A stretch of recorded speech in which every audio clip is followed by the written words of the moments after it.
Oh, we should start over because we gotta do Prost and make eye contact. Well, we can just Prost. Prost. Ah, yes, the Aperol Spritz drink of German summer. Hello everyone, my name is Laura. I am a polyglot who studies 5 languages, and this is my channel Languages with Laura, where I talk about language learning tips and study with me's, as well as travel tips, vlogs, whatever I end up doing. And today I am Rhianna. I have been a German resident now. I was born in the U.S. and I guess I've been living here for about 2 years. So, yeah. Awesome. Let's talk. Let's talk. Yes.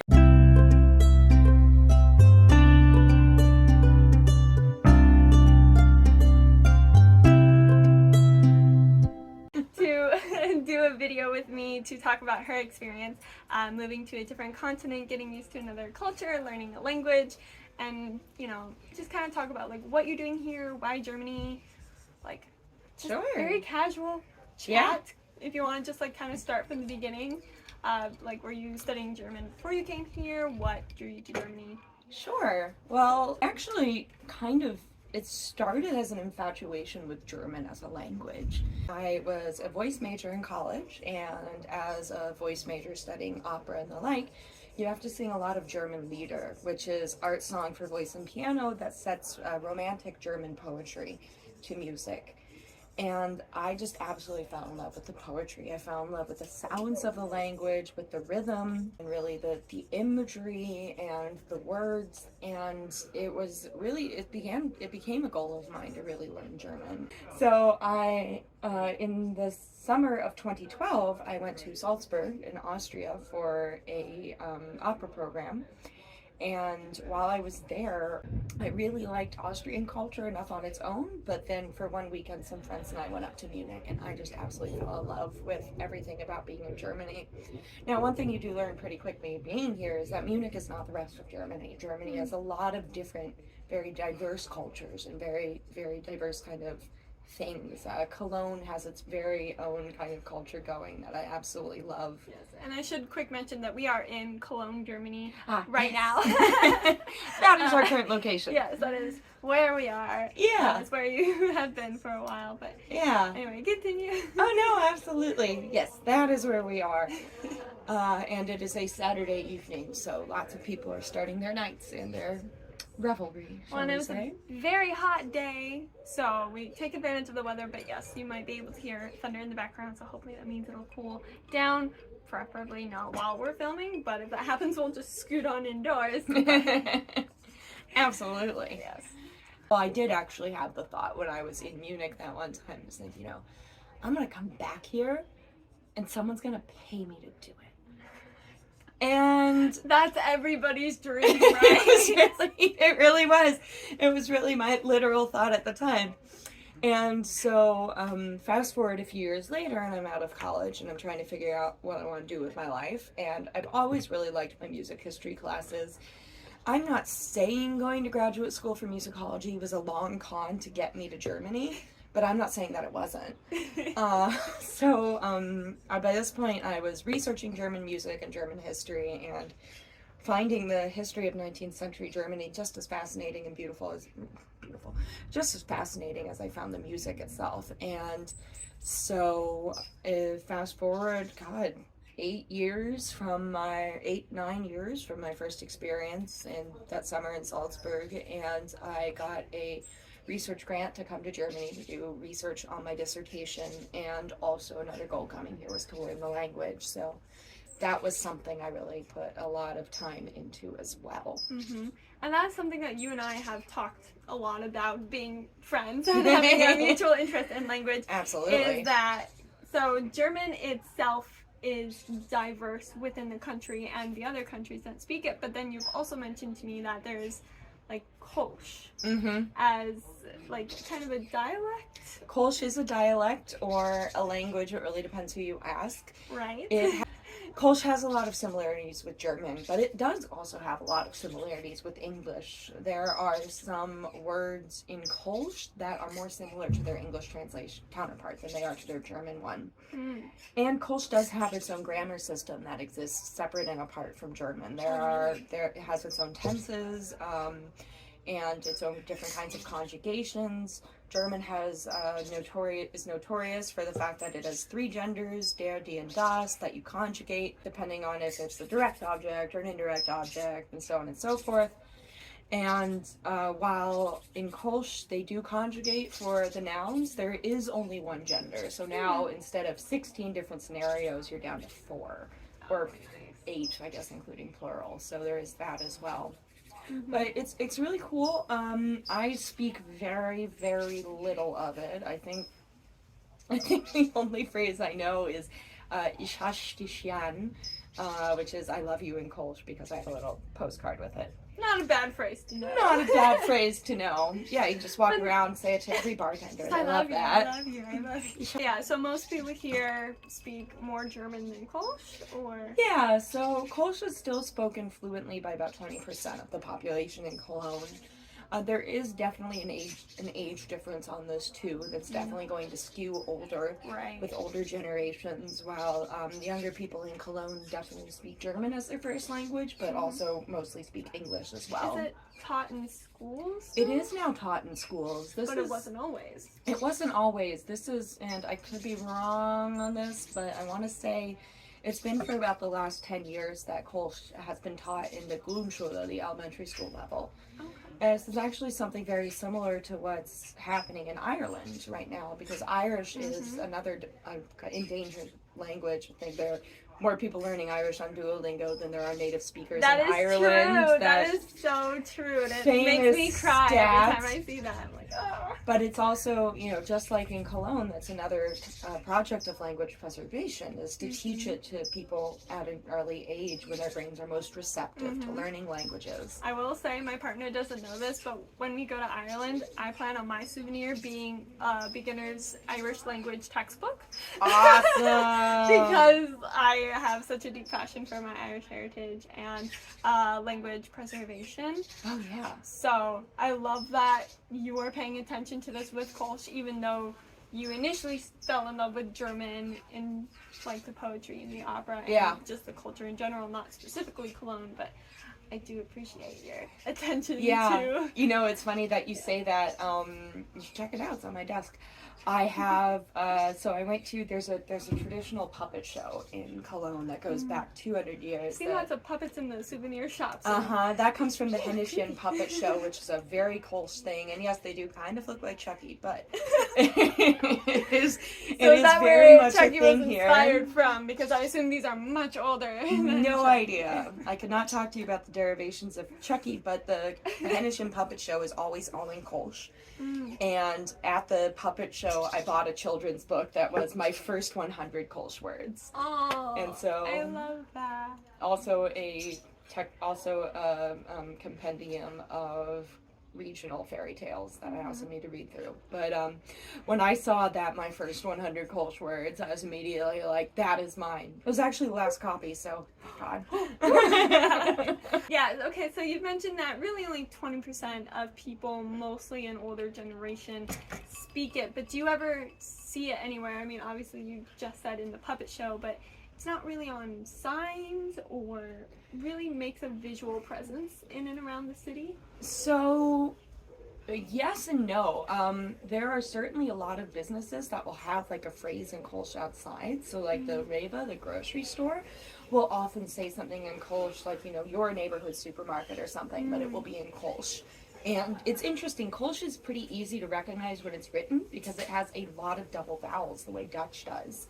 And if you think about it just linguistically, as language migrates and evolves, we think about German starting east of Cologne and then kind of moving westward. We get into Kolsch, which has a lot of similarities with Dutch, and then Dutch gets into kind of English, and Frisian even more so into English. And so it's one way that it's easy to recognize it, even if I have no idea what it says. Although sometimes, you know, it does have enough similarity to German that if you are pretty familiar with German, you can at least get by understanding Kolsch, even if you couldn't say anything back in it. The other big place that Kolsch as a dialect comes into play is at Carnival. In Cologne, they call Carnival, which is just like, you know, Mardi Gras, New Orleans, same time of year, same big festival, but right before of indulgence, right before Lent. At Carnival, they call it the fifth season in Cologne because it is such a big deal. And a huge part of Carnival is group singing. And I could, you know, go into a long lecture because this is my kind of dissertation area on the history of group choral singing That'll in be Germany. another video. Another video. Suffice it to say that group singing in Germany and the act of singing together has a long association with developing a sense of belonging with your community and with a place. And these songs at Carnival, some of them are quite old, but most of them are pretty contemporary, played by rock bands and pop bands and so on, who are local to Cologne, and they are in Kolsch. And they're about having pride in the city and about, you know, what life is like here. And, you know, there's this really cute one, Ich bin ein Kolscher Jung, or I am a Kolsch boy, I am a boy from Cologne, and it's about trying to learn Hochdeutsch or the German in school and being like, I can't do this because I'm from Cologne and that's my language. Right, like I can never do both. Right. Never. And so, you know, there you have it, a language about linguistic pride and that language being attached to the city and very much a part of identity. Even if people don't speak it fluently, they can sing along to the songs and they know a lot of the words that way. And at least you're preserving some of it and preserving the idea behind it and that pride in your community. Absolutely. Yeah, I will say, comment down below if you're interested in a longer video like that. Maybe we can do like a Zoom session. You can practice defending your dissertation. Oh yeah, let's do that. Hey, I could use all the help I can get, so. Couldn't we all? What about kind of outside of Cologne? The areas, like, outside, I'm sorry, you're gonna have to forgive my lack of German geography. Sure. But like when you think of other cities, there are smaller towns or smaller neighborhoods outside of it, and like especially like in Kyrgyzstan, the further away you went from the largest city, the more likely Kyrgyz was going to be spoken rather than Russian. Sure. Is Kolsch something that kind of bleeds out into the outer smaller towns, or it really is just Kolsch is linguistically bound within Cologne. It is actually one of only 2 German dialects, because there are of course many German dialects. Yeah. It is one of only 2 German dialects that are actually tied to a specific city.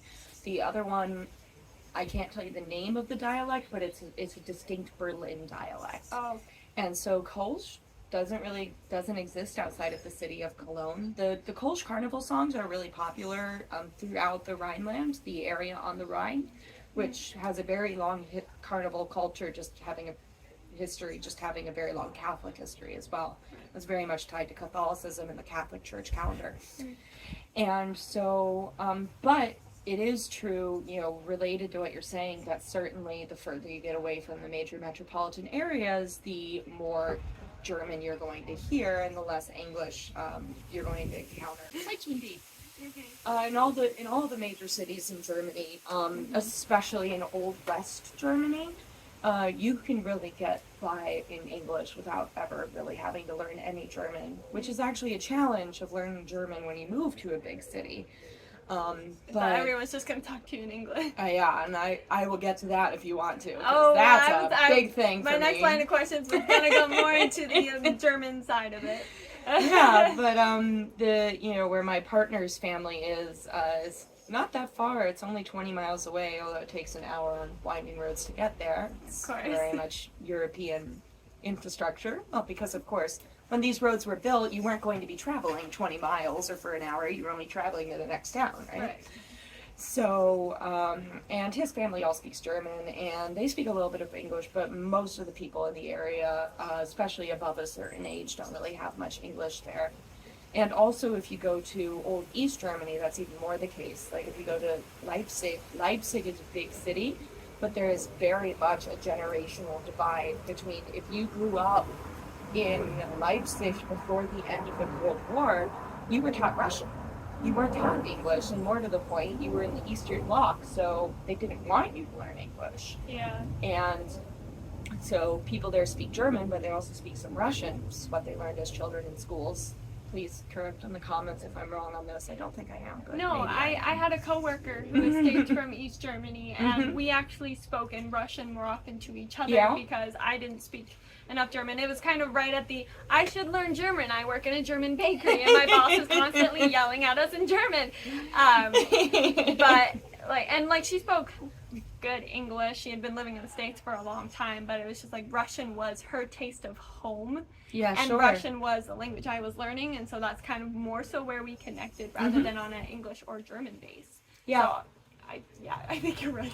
Yeah.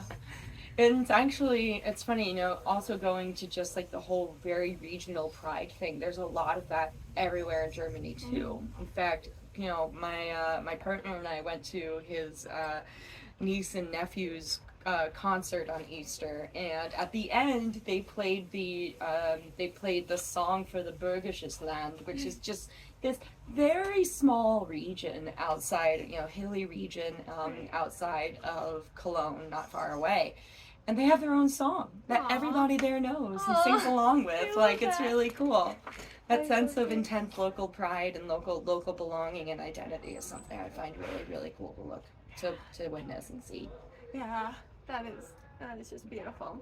So backtracking a little bit to your German language studies, I Sure. assume you started more with Hochdeutsch, of kind of the basic high, supposed to be dialectless German, but you don't really go anywhere in Germany that doesn't have the dialect and doesn't really Sure. speak Hochdeutsch. So how does Cologne area kind of differ from that, I guess? So, But it's can not I tell you the part of their history of Hochdeutsch, because this is really interesting? Yes. Can I please. go into this really briefly? We are all language nerds here. If you don't like this, you can just skip So a couple minutes. this is absolutely not limited to Germany. The same thing happened in France and a lot of places in the 19th century, where there was really this idea of like pulling together for a national identity and a national kind of sense of belonging. The idea that you could have something in common with somebody that you did not personally know because they lived very far away from you was, just think about in terms of transportation and infrastructure. That was something that was kind of new.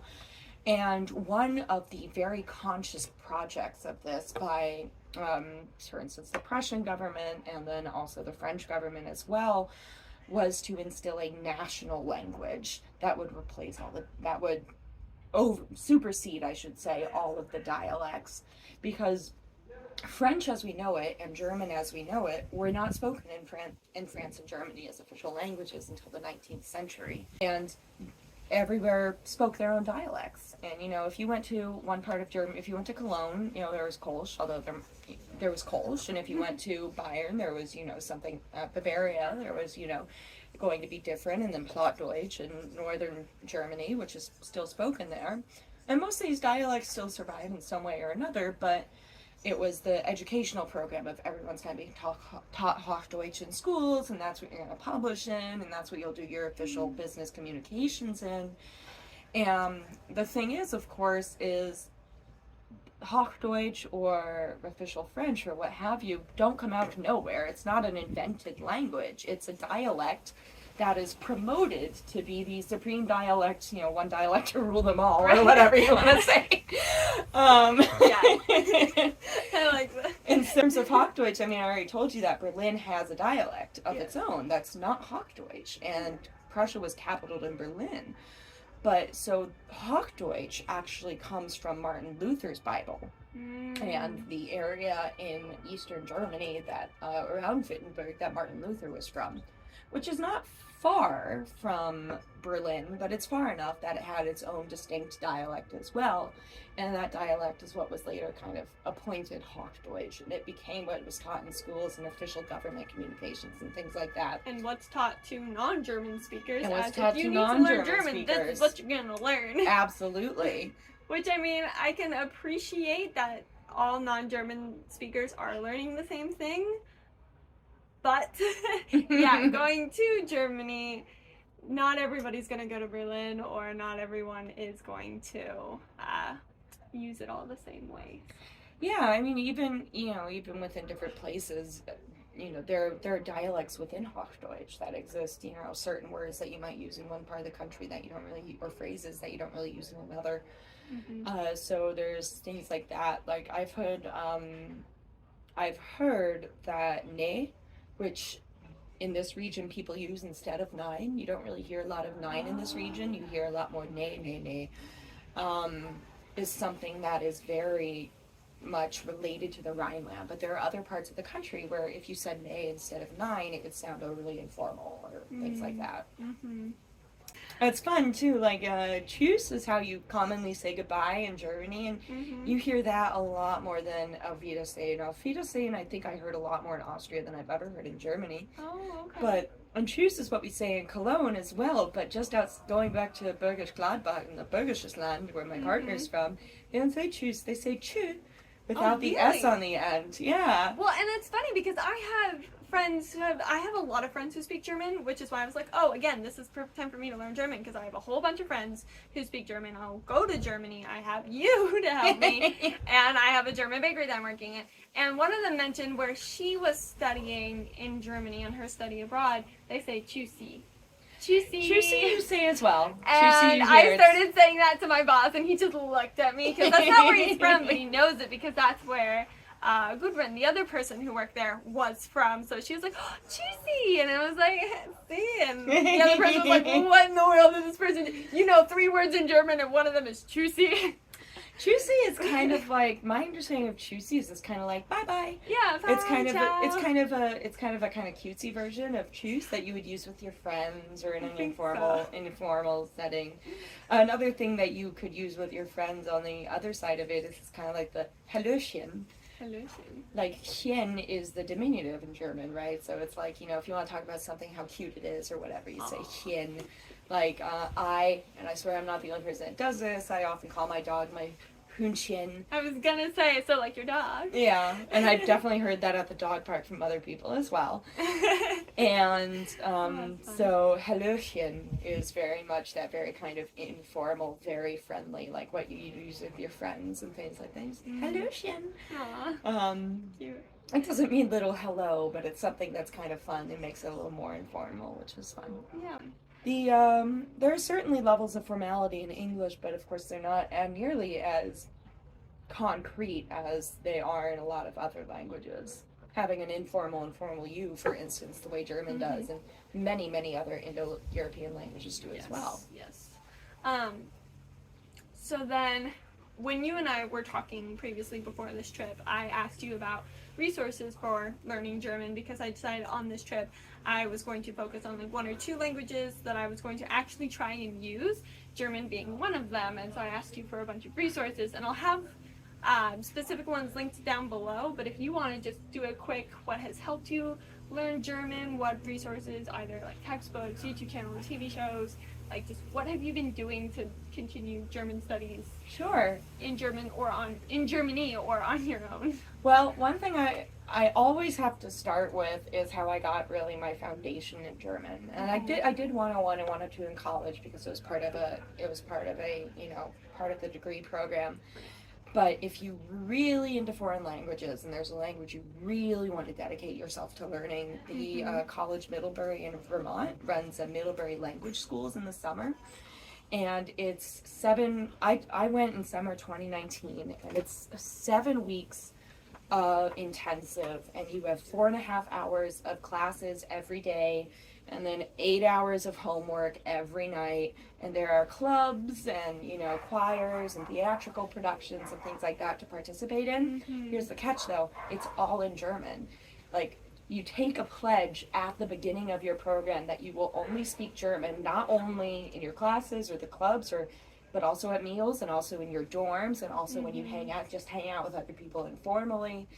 And I will say that having 7 weeks of that was just an incredible, invaluable resource before coming here.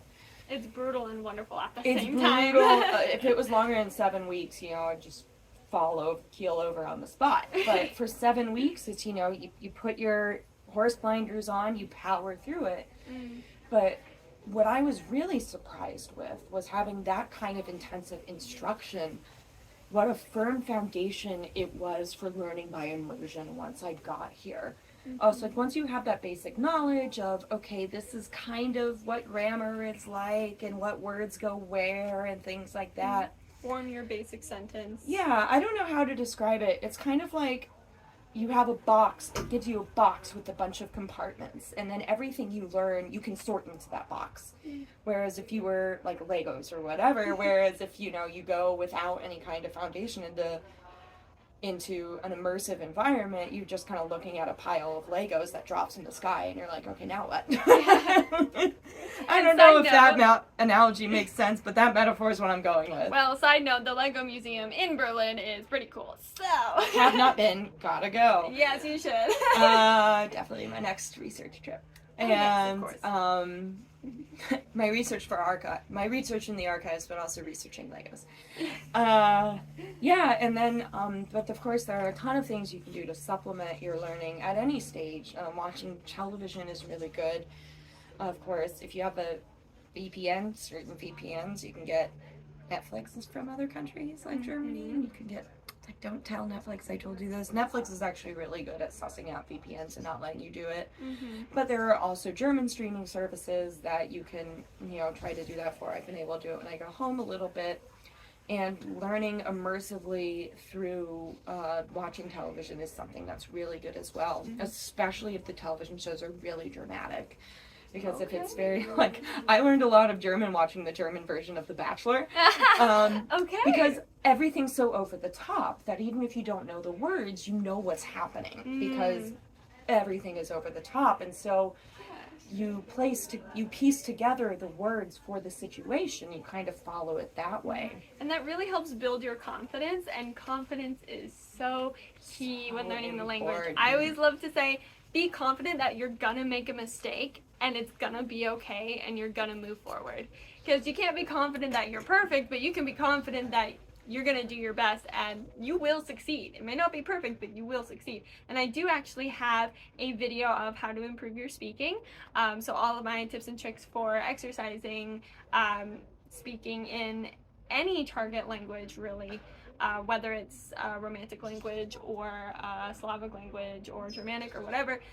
So I'll have that linked up above or down below if you're interested. So cool. Side note there.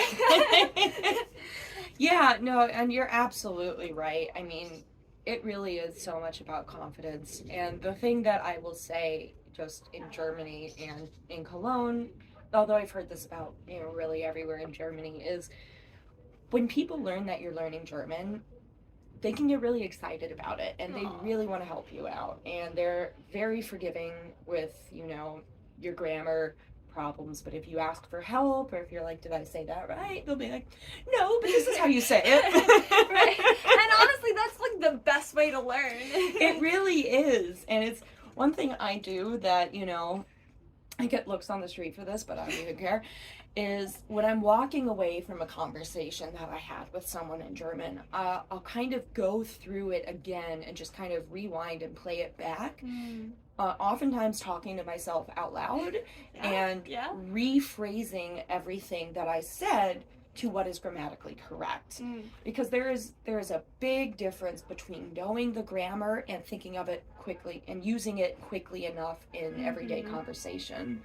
And it's also something I do with my partner a lot, because we speak back and forth between English and German, and mercifully his English and my German are about on the same level with each other, which is something I really recommend, because then you don't really feel self-conscious about it, because they're learning with you too.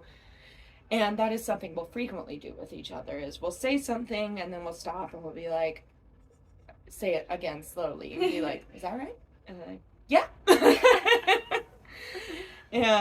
But one other thing I will say is, especially in big cities, one of the biggest hurdles for me after moving to Cologne and trying to learn immersively was just getting people to speak German with me. Because there really is, everyone that I meet here is so has such high proficiency in English that in a lot of situations where you first move and you're really getting the hang of things, it is just so much easier and less frustrating for other people to speak English with you than to try to understand your German. Yeah, no, And- that's super fair. And one of the the biggest, like, ground breakthroughs I feel like I've had since I moved here was when I realized that people weren't trying to speak English with me anymore. They were just speaking German with me, and that was like the day when I was like, I'm getting there. Yeah, I had it once. I went to a bakery this morning to get my pretzel for breakfast because I need to have a pretzel, obviously. After making them for a few months, I needed to actually have a real German pretzel.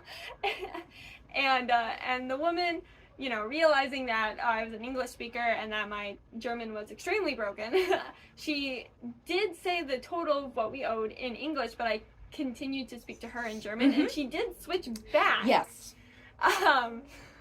Which I was like, oh, thanks. But if you had said anything more to me, wouldn't have had a clue. But luckily, that was the end of the interaction, and we could leave the bakery. And that in and of itself is such a helpful thing to do. It is. And it really goes back to what I say, that like people are really excited that you're learning it. You know, people are all over the world are proud of where they come from and proud of, you know, and really, really like it when other people take an interest in their culture. And language, of course, as I'm sure you talk about all the time, is at the root of so much culture and reflective of so much culture, and very much part of, I mean, being an American English speaker is certainly part of who I am. So my turns of phrases and vocabulary and so on and so forth. So yeah.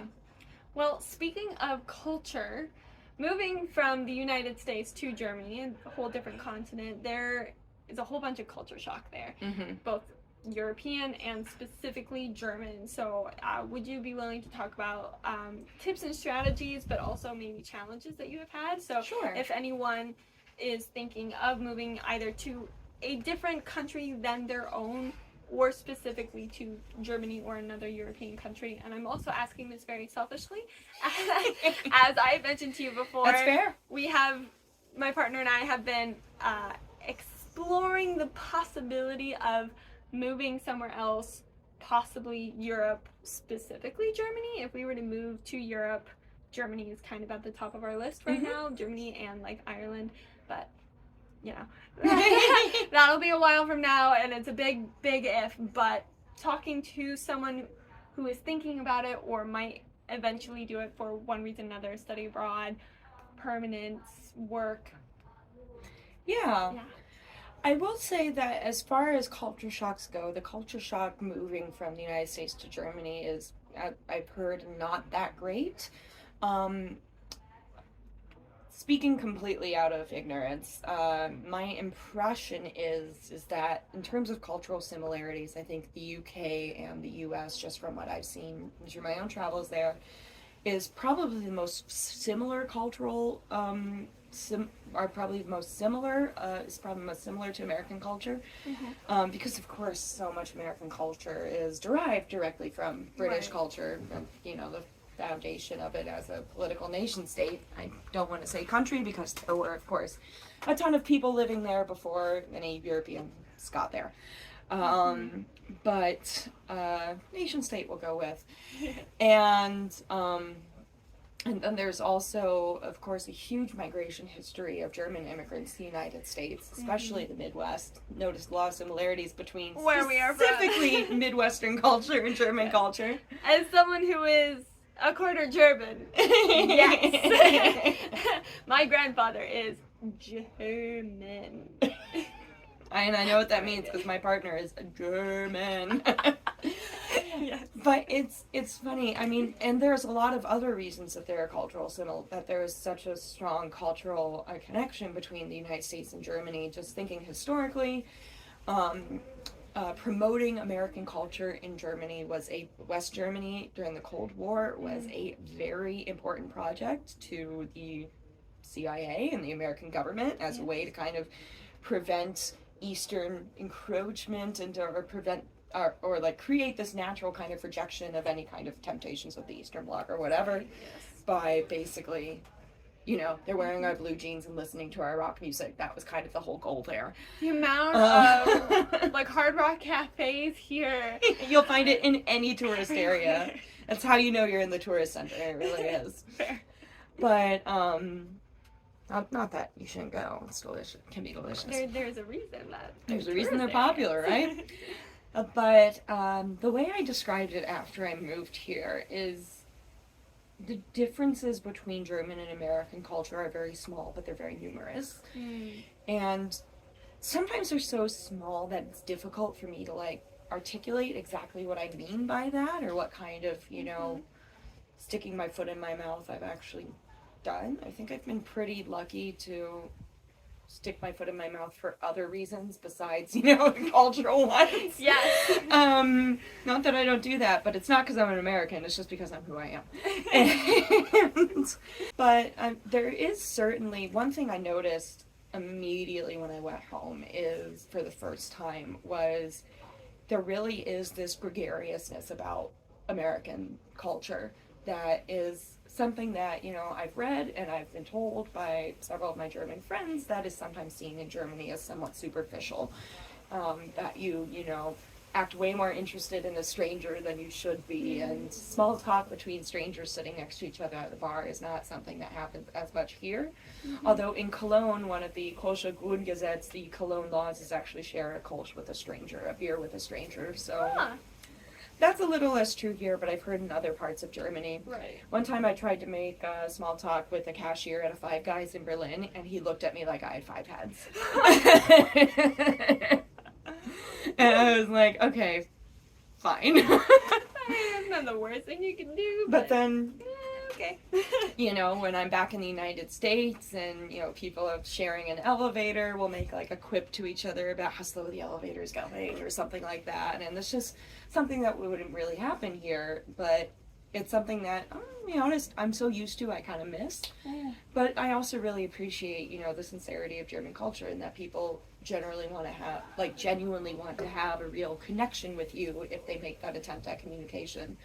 More of a connection than you could have in a 30-second elevator ride. Right, So, yes. Yeah, going back to that. That's super fair. So what has it been like in terms of finding like a place to live? I know you were telling me earlier about how extremely lucky you were to find the apartment you were in, but like building a community and making it feel like home.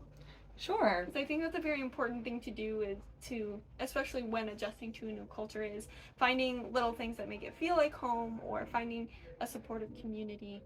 So. Yeah, I say, in terms of the real estate, the apartment market is absolutely insane. I mean, the way it is in all major cities in the United States, too, it's just a nightmare to try to get a place. And like I said, I did get really lucky. I found a place in the center of the city where they accepted a dog, and I did this without having any rental history in Germany, which is a big barrier. It only took me 3 weeks, which is really, really fast. No kidding. So, like I don't said, think I've been able to do that in the States. I got very, very, very lucky. But I think it took me a long time to build a social circle here, because I wanted to immerse myself in German, so I didn't want to speak English with people, even when they would offer, the people I was in choir with or whatever would be like, we can speak English if you want, and I'd be like, no, I don't want to, but also my German was so limited that it made forming social group difficult. But also, I'm really used to traveling on my own, and I had my dog, which was helpful. And so... and it helps that Germany is so pet, especially dog friendly. They really, compared to the U.S., public transportation, restaurants, cafes, everywhere but the supermarket, really. Yeah, so if you move to Germany, get yourself an emotional support dog. A big help for me. Unfortunately, emotional support animals as such aren't recognized in the EU, so you still have to get pet accommodating housing, as opposed to in the US, if you have an emotional support animal, which are absolutely real, although some people abuse it, gets you, access to housing that has pet restrictions and things like that. But absolutely, having my dog here was a big part of it. The other big part of it is just, establishing routine is important anywhere. I quickly found, my places, my falafel shop, my cafe, my, whatever, my coffee shop. And finding places that I could make myself familiar with quickly and really kind of start to feel were these places in my neighborhood that were my places. That was something that I think was really important to me from really early on. And the other, the important thing is when you're new in a place, or even if you've been living there for a long time, you are a tourist. You are new to the sites and you are seeing what there is to see there. So really take advantage of that.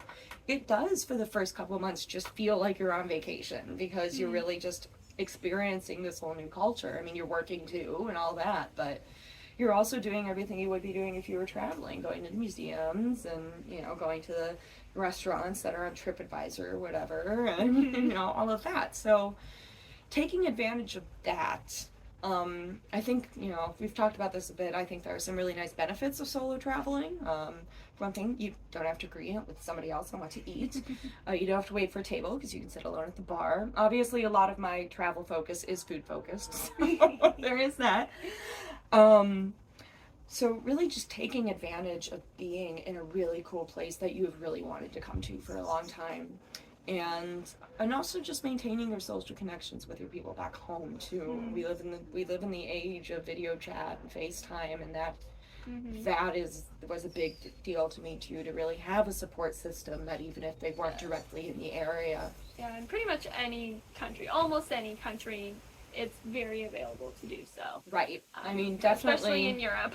Especially in Europe. Yeah, but even in Kyrgyzstan, we did not have an issue with, just doing a Facebook video call, or at least we didn't have an issue until I needed to tell my parents I had almost gotten arrested. But ooh, there's a story we haven't had yet. Have I not told you that story? Oh, we will be doing this. You and I will do this off camera after this, and I was actually thinking of making a video talking about my experiences of moving to Kyrgyzstan for a year, kind of similar to this, but moving to Asia rather than Europe. But anyway, so we'll talk about that after. Don't recommend it. Don't ever recommend getting arrested in another country and risking deportation. Just don't do it. Oh man. Anyway. Yeah, and then I think for any place you move, whether it's in a foreign country or a new place, get a hobby that makes you leave your house. Especially all you introverts, I relate. Yes. But do it. Yes. And that's, it took me 8 months to really start forming a real social circle here. It's about 8-9 months after I moved here was when I met my partner, and this all happened because I took up rock climbing. I was like, I need to meet people. I need to, what is something, I've always been kind of interested in rock climbing. What is something that will force me to meet people? I started with bouldering. I quickly found out that you can boulder alone, and so, it was a lot of fun, but I would try again, right? I was like, so I switched to top rope rock climbing at a climbing gym, and you need a partner for that. And so you can't do that without a partner. It turns out I took my class. I absolutely loved it. And there was a message board for the on the website where you could message other people looking for partners, and that's how I met, my partner.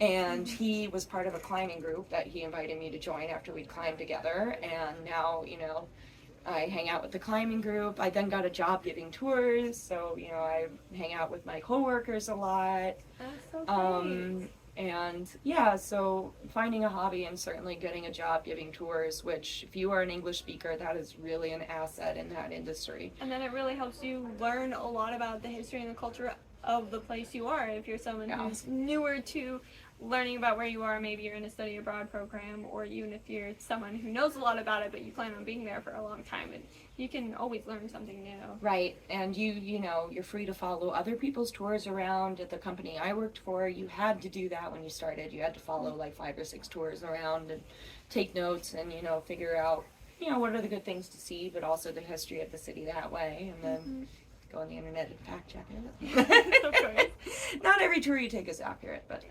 whatever. What is? They're also fun. Yeah, so developing a social circle was definitely for the second year. For the first year, it was okay that I didn't really have one here. It was all so new, the novelty hadn't worn off yet. For the second year, it was really vital, because that's when I really started putting roots down and, realizing I initially came here for a year, but then I was able to get a second research grant to stay. And it's like, okay, well, for 2 years, I really need some roots. Yes. So that's what I did. Highly recommend. Well, and again, rock climbing is a nice physical hobby to do as well, to like literally get you moving. Although I would recommend crochet or knitting, because Yes. a lot of yarn stores will have circles, especially with little old ladies, and they have no problem just gossiping with you. And they will teach you German. And they will teach They will you. absolutely teach you German. I mean, so. knowing what I do about all the old ladies I've met here. Oh yeah. Or even Absolutely. just sitting next to an old lady on public transportation. I did not think I would get near as many conversations as I did. Yeah. And I would tell them repeatedly, I'm sorry, I don't speak the language you are speaking to me. And they would just keep going and going anyway. So, like, I mean, that's obviously not for everyone either, if you don't like knitting or crochet, or if you don't want to make friends with old ladies. But if you're looking for a new hobby, it's relatively inexpensive. Yeah. And you can ease your way into a social circle if you're not ready for like too many local friends. But Yeah. And singing in choirs, that's something else I do That's here, another good and that's one. something else that, works. Got a trivia group my first year, that was through choir, that was nice. So I wasn't completely isolated my first year, just really picked up the second, but, that's really all of the questions I have. So do you have any like parting words, last minute tips, words of confidence? I mean, I would say that wherever you go, keep yourself open. The way other people do things is not weird, it's just different from the way you do things. And the way that you do things probably seems weird to other people, because different cultures do things differently. There's no right or wrong way to, cook a meal or whatever. And there's, no right or wrong way to interact with someone, to interact with the cashier at a grocery store. Well, there is a wrong way, don't be rude. But in terms of, make yourself open, be observant, pay attention to the way people interact with each other, interact with you, what they do, and what they talk about, lots of different things. I think that openness and that curiosity is something you absolutely need to travel, and definitely to move to another country. I know, I've certainly met people who have moved to other countries and found it a really challenging experience, because they're like, well, everything's different here and it's wrong, and, they're rude, they don't want to talk to me, and it's like, well, they're not rude, it's just, it's not a culture where you talk to strangers that much, so. You need to adapt a little bit. Right, Still keep who you are, but remember the difference between who you are and the culture you come from versus adapting to being yourself in a different culture. I will say that I have never felt more American than living in Germany. And I didn't really understand what that meant until I moved to another country, but I am a very friendly person, and I am, someone who makes a lot of jokes, and, even with strangers or people I don't know that well, and in my social groups I am known as the American, and affectionately. And I'll make jokes about it too, like on 4th of July I'll text my German friends and be like, USA, USA. I embrace it for, tongue in cheek, and you know what it is. Sorry, I always get distracted by how fat the pigeons are here. They're really fat. They're so fat. Although, have you seen the parakeets yet? No. Okay. Well, they're always around here, so Okay. I'll point some out to you when we got parakeets in Cologne. Very long story. Oh, you told me the story about them. I just haven't seen them yet. Yeah. Anyway. But yeah, it's that openness and that curiosity. Go to a place and want to learn how people do things, and want to learn what's different. It's exhausting, but it's worth it. It's worth it, absolutely. Yeah. And yeah, get out there.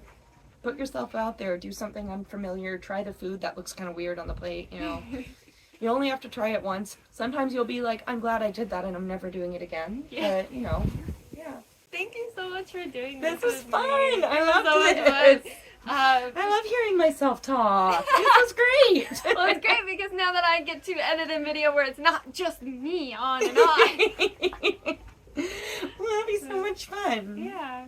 So yeah, All right. like I said, if you're interested in more conversations with Rhianna, or if you have any specific questions for her, you can comment them down Absolutely. below. I will forward them on. Maybe we can do another little chat, either virtual or when you come to the States for a visit eventually. Absolutely, maybe yeah. we can connect. You know, there are possibilities.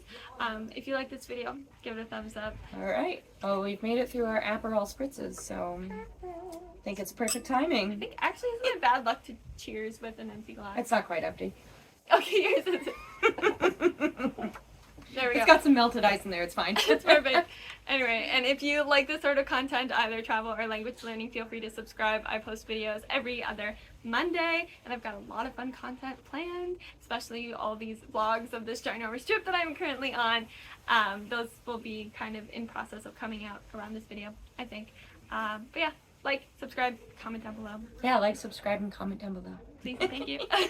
Okay, and all right. yeah. Choosy. Choosy.